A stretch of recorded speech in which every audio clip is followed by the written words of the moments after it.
pertama sekali, izinkan saya untuk memperkenalkan diri.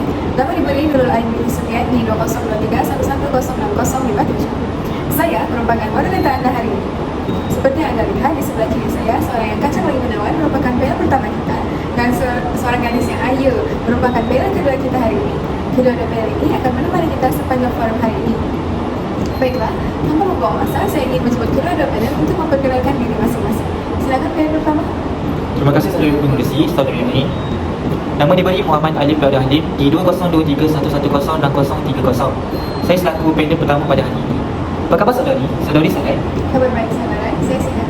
Silakan panel kedua. Terima kasih saudari Ain. Nama saya Ilana Syafiqah Izani binti Muhammad Nizar di 2023111052 selaku panel kedua dalam forum hari ini.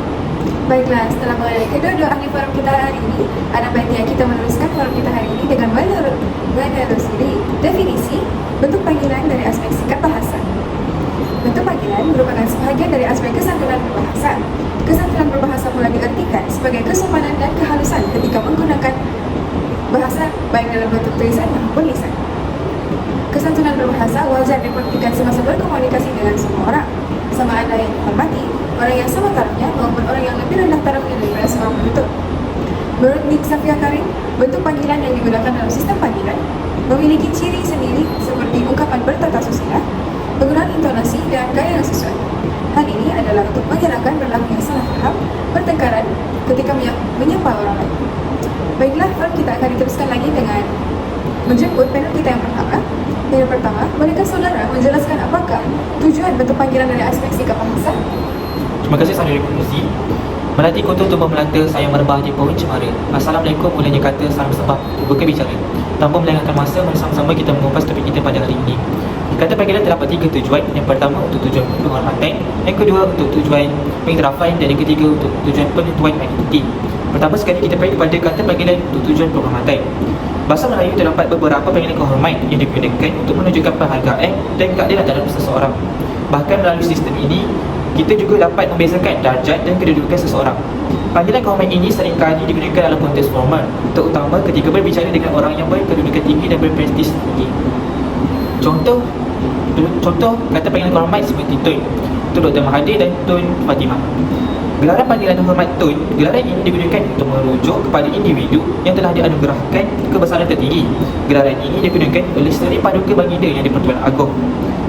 Gelaran Tun merupakan anugerah bergelar tertinggi negara dan lazimnya digunakan kepada Yang di-Pertuan Negeri, Ketua Hakim Negara dan bekas Perdana Menteri.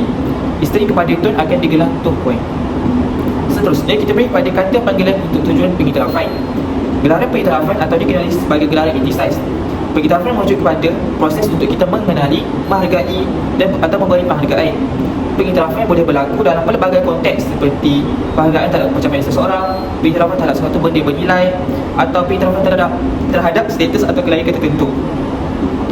Berdasarkan buku teks tingkatan 6, Asma Haji Omar dalam bukunya iaitu Nahu Melayu Mutakhir,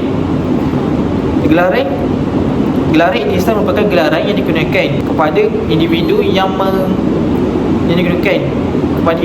yang memperoleh pencapaian atau kecemerlangan dalam bidang akademik ataupun dalam satu bidang kemahiran tertentu. Contoh gelaran intisai seperti guru, cikgu, doktor dan profesor. Seterusnya kita pergi kepada panggilan tujuan penentuan identiti. Kata panggilan tujuan identiti merujuk kepada istilah sebutan yang digunakan oleh sekumpulan kelompok untuk merujuk kepada diri mereka sendiri atau antara satu sama lain. Contoh sebutan yang melambangkan identiti sebagai contoh aku, kamu, saya dan kami. Contoh ayat, hutangnya telah kami lunaskan. Kita mesti bersungguh-sungguh dalam menuntut ilmu. Aku tidak pernah meniru dalam ujian. Berdasarkan contoh yang dinyatakan itu, kata panggilan aku, kami dan kamu merupakan golongan kata ganti nama diri yang pertama. Aku merupakan nama panggilan bagi individu. Namun panggilan kami dan kamu mempunyai makna yang berbeza. Kami tidak merangkumi orang yang diajak untuk bertutur, orang kedua, tetapi termasuk pihak ketiga. Manakala kata kita boleh merujuk pada perbualan yang melibatkan dua entiti, iaitu antara individu pertama dan individu yang kedua. Perbualan ini dibuat dan saling berbalasan. Saya rasa itu saja. Seterusnya saya serahkan kepada pengurusi. Baiklah, terima kasih panel pertama atas penerangan yang sangat jelas sebentar tadi. Kesimpulannya, setiap kata panggilan yang digunakan adalah untuk melihatkan kesatuan bahasa dan digunakan atas tujuan penghormatan, keiktirafan dan penentuan identiti seseorang secara khusus. Forum kita akan diteruskan lagi dengan menjemput panel kita yang kedua untuk menerangkan apakah pula cara untuk menunjukkan kesetiaan penggunaan sikap bahasa dalam bahasa Melayu. Terima kasih saudari pengurusi. Jadi bagi menjawab persoalan tentang cara menunjukkan kesetiaan penggunaan sikap bahasa dalam bahasa Melayu, izinkan saya untuk menjelaskan terlebih dahulu apakah yang dimaksudkan dengan sikap bahasa. Baiklah, umum mengetahui bahawa sikap merupakan suatu aspek yang penting yang dimiliki oleh setiap manusia. Sikap bahasa pula dianggap sebagai perilaku terhadap sesuatu bahasa. Sikap bahasa juga adalah salah satu aspek dalam kajian sosiolinguistik yang membentuk perilaku individu berdasarkan suatu reaksi atas fenomena yang menggunakan bahasa sebagai alat komunikasi. Kedudukan sesuatu bahasa dapat mempengaruhi sikap seseorang atau sesuatu masyarakat terhadap pemakaian bahasa tersebut. Seseorang yang menggunakan sesuatu bahasa juga menunjukkan pandangan mereka terhadap kepentingan bahasa yang digunakan. Menurut Rida Laksana 2001, sikap bahasa juga mencerminkan mental dan perasaan terhadap bahasa sendiri atau bahasa orang lain. Jadi, saya akan menghuraikan tentang cara untuk mengaplikasikan kesetiaan penggunaan sikap bahasa dalam bahasa Melayu. Baiklah, yang pertama ialah patuh terhadap tata bahasa. Setiap individu perlulah mematuhi aturan tata bahasa Melayu untuk menjaga kejelasan dan ketepatan dalam berkomunikasi. Secara ringkasnya, tata bahasa merupakan peraturan yang membina bentuk-bentuk bahasa yang betul dan tepat. Tata bahasa adalah rujukan untuk menentukan sama ada sesuatu bentuk bahasa itu adalah salah atau betul penggunaannya. Kefahaman dan penggunaan tata bahasa yang baik dapat membantu kita untuk bertutur dengan lancar, terang dan mudah untuk dipahami oleh orang lain. Jadi, cara yang kedua ialah pemilihan kata yang sesuai. Dalam mengaplikasikan bahasa Melayu baik dalam bentuk tulisan maupun lisan, setiap individu hendaklah memilih kata yang sesuai dengan konteks dan pemilihan kata tersebut.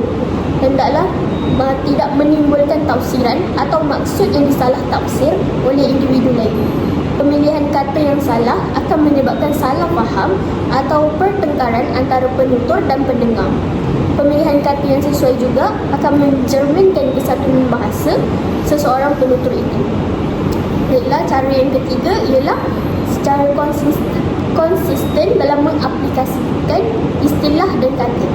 Setiap penutur perlulah menjaga konsistensi dalam memilih istilah kata ketika berucap maupun menulis.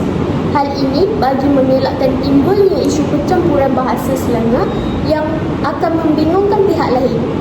Ini kerana Selangor merupakan kata-kata yang tidak tergolong dalam bahasa baku dan selalunya digunakan dalam percakapan yang tidak rasmi. Bahasa Selangor ini digunakan bukan sahaja oleh golongan muda, malah oleh semua masyarakat dari pelbagai peringkat umur dan kumpulan sosial. Pemilihan istilah dan kata yang tidak konsisten serta mencampur adukkan dengan bahasa Selangor akan menimbulkan kebingungan dalam kalangan pendengar atau pembaca. Oleh yang demikian, dengan menerapkan cara-cara ini, kita dapat menunjukkan serta menampilkan kesetiaan penggunaan sikap bahasa dalam bahasa Melayu.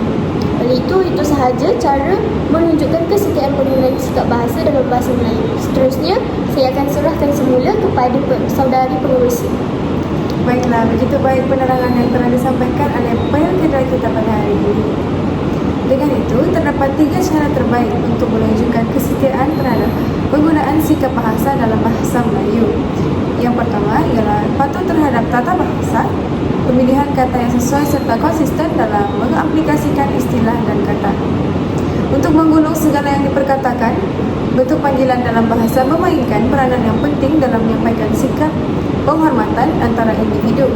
Bentuk panggilan dapat mencerminkan sikap seseorang terhadap lawan bicaranya. Penggunaan panggilan dengan kata-kata yang sopan dan menghormati dapat mencerminkan sikap individu masing-masing. Baiklah, itu sahaja forum kita pada hari ini. Terima kasih panel pertama dan panel kedua. Baiklah, itu sahaja. Sekian, terima kasih.